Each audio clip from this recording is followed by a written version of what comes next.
어느 날 갑자기 정부가 환율이 너무 올라서 국가 경제가 위험하니까 당신 주식 강제로 팔겠습니다. 라고 한다면 어떻게 하시겠어요? 말도 안 된다고요? 그런데 2026년 1월, 바로 지금 이 순간에 수백만 명의 서학개미들이 이 공포에 떨고 있습니다. 오늘 우리는 해외 주식 정부 강제 매각설의 전말을 파헤쳐 볼 거예요. 첫째, 도대체 무슨 일이 일어났는지 타임라인을 정확히 재구성하고, 둘째, 이 루머의 배경에 깔린 한국 경제의 구조적 문제를 들여다본 다음, 마지막으로 여러분이 실제로 취해야 할 행동 지침을 드리겠습니다. 2026년 1월 19일 주말이 지나고 월요일 아침 온라인 투자 커뮤니티에 이런 글이 올라오기 시작했습니다. 미래에셋증권 앱에 들어갔더니 이상한 공지가 떴는데 법령에 따라 내 주식을 강제로 팔 수 있다는 거 아니야? 처음엔 몇몇 사람들만 의아해했죠. 하지만 이게 카카오페이 증권에도 비슷한 문구가 있다는 게 확인되면서 인터넷은 순식간에 난리가 났습니다. 문제의 문구는 이거였어요. 천재지변, 전쟁, 법령 및 규정 등의 이유로 보유 주식이 강제 매각될 수 있다. 평소 같았으면 그냥 지나쳤을 표준 약관이었는데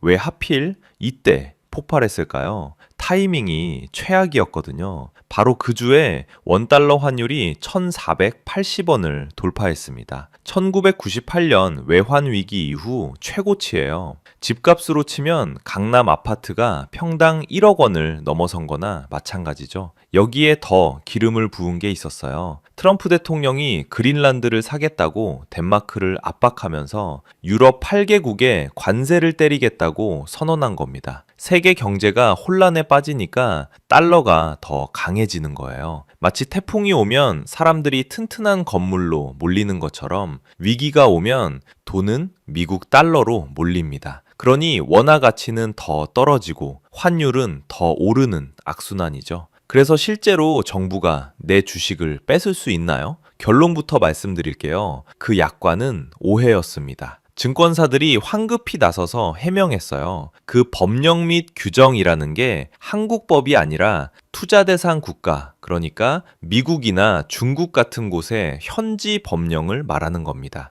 예를 들어 중국은 외국인이 특정 기업의 주식을 일정 비율 이상 못 사게 막아 놓았어요. 그걸 넘으면 중국 당국이 강제로 팔라고 할 수 있죠. 미국도 제재 대상 기업은 거래가 금지되니까 강제 청산될 수 있고요. 문제는 증권사가 약관에 해외라는 단어를 빼먹은 거예요. 해외 현지의 법령 및 규정이라고 썼어야 하는데 그냥 법령 및 규정이라고만 써놓으니까 고환율로 예민해진 투자자들이 이거 우리나라 외국환 거래법 말하는 거 아니야? 라고 착각한 겁니다. 미래에셋 증권은 급하게 문구를 수정했고 카카오페이 증권은 아예 그 조항을 삭제했어요. 정부도 나섰습니다. 금융위기 때도 발동한 적 없는 비상조치권을 쓸 일은 결단코 없다고 명확히 못을 박았죠. 그럼 끝난 거 아니냐고요? 아니에요. 루머는 해명됐지만 루머가 생긴 이유는 여전히 남아있거든요. 자, 그런데 왜 수백만 명의 똑똑한 투자자들이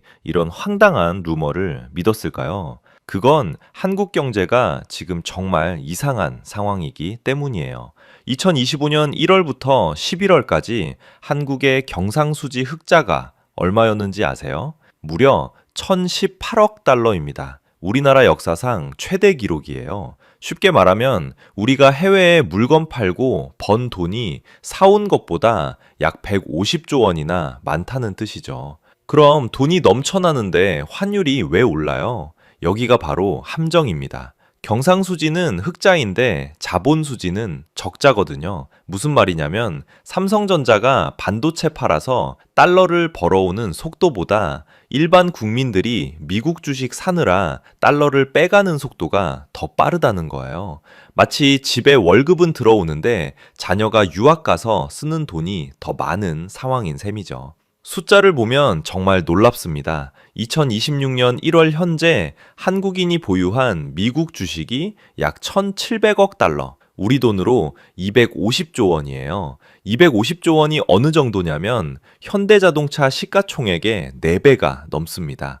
거의 기아 전체를 통째로 살 수 있는 돈이 지금 태평양 건너 미국으로 건너간 거예요. 그 중에서도 테슬라 하나에만 42조 원이 몰려 있어요.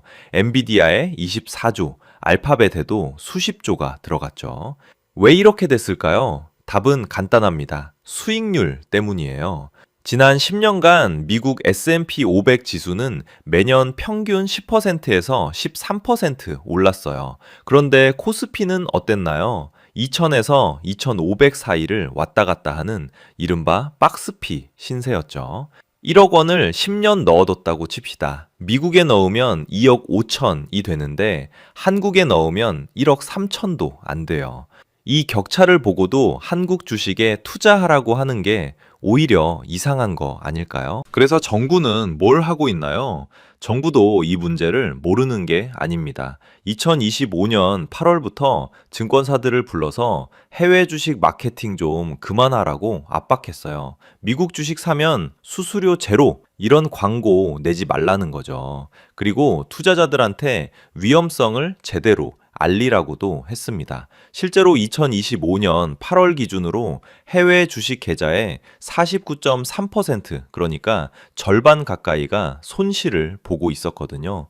테슬라가 오른다고 레버리지 ETF까지 사는 사람들이 많았는데 그게 떨어지면 2배로 손해를 보는 구조니까요. 하지만 솔직히 말해서 이건 미봉책입니다. 나무가 병들었는데 잎사귀만 따내는 격이에요. 근본적인 문제는 한국 주식 시장이 매력이 없다는 거거든요.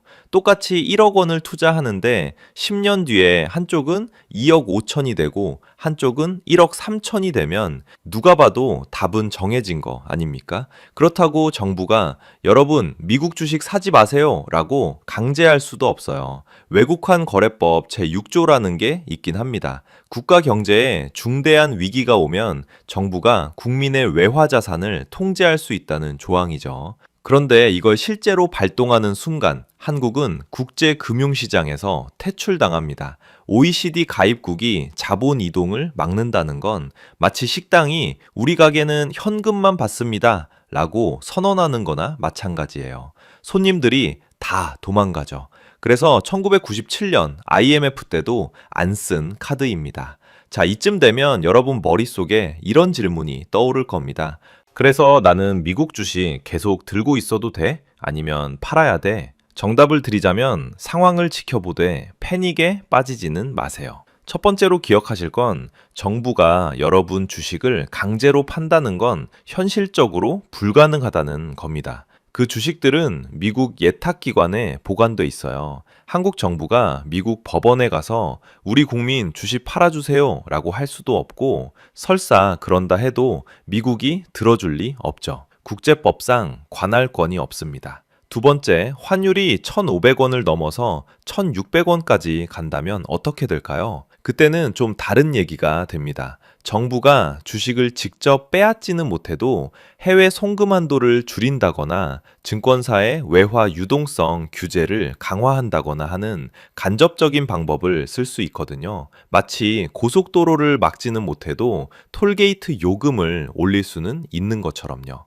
세 번째, 분산 투자는 여전히 정답입니다. 지금 테슬라 하나에 전 재산 몰빵하신 분들 있으시면 그건 정말 위험해요. 미국 주식이 한국 주식보다 수익률이 좋다는 건 사실이지만 그렇다고 한국 주식을 제로로 만들 필요는 없습니다. 한국 기업도 좋은 회사는 있어요. 다만 시장 전체가 저평가되어 있을 뿐이죠. 네 번째, 외환 보유고를 주시하세요. 2025년 12월 말 기준으로 한국의 외환 보유고가 4,280억 달러인데 전달보다 26억 달러 줄었어요. 이게 IMF 외환 위기 이후 두 번째로 큰 감소폭입니다. 정부가 환율 방어를 위해 달러를 쓰고 있다는 증거거든요. 이 속도로 계속 줄어들면 그때는 정말 비상 상황이 올 수도 있습니다. 오늘 우리가 본 사건은 단순한 해프닝이 아닙니다. 이건 한국 경제가 보내는 경고 신호예요.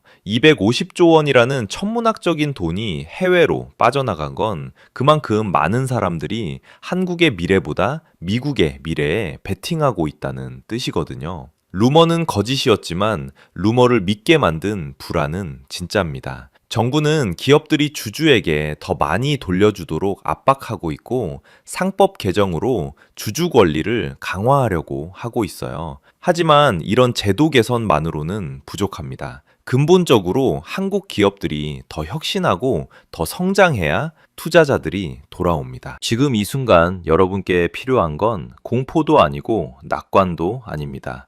냉정한 판단이에요. 환율이 1,500원을 넘는지, 외환 보유고가 계속 줄어드는지, 정부가 추가 규제를 예고하는지 계속 지켜보세요. 그리고 그에 맞춰서 포트폴리오를 조정하시면 됩니다. 한 가지만 명심하세요. 이 게임에서 이기는 사람은 제일 빨리 움직이는 사람이 아니라 제일 침착하게 판단하는 사람입니다.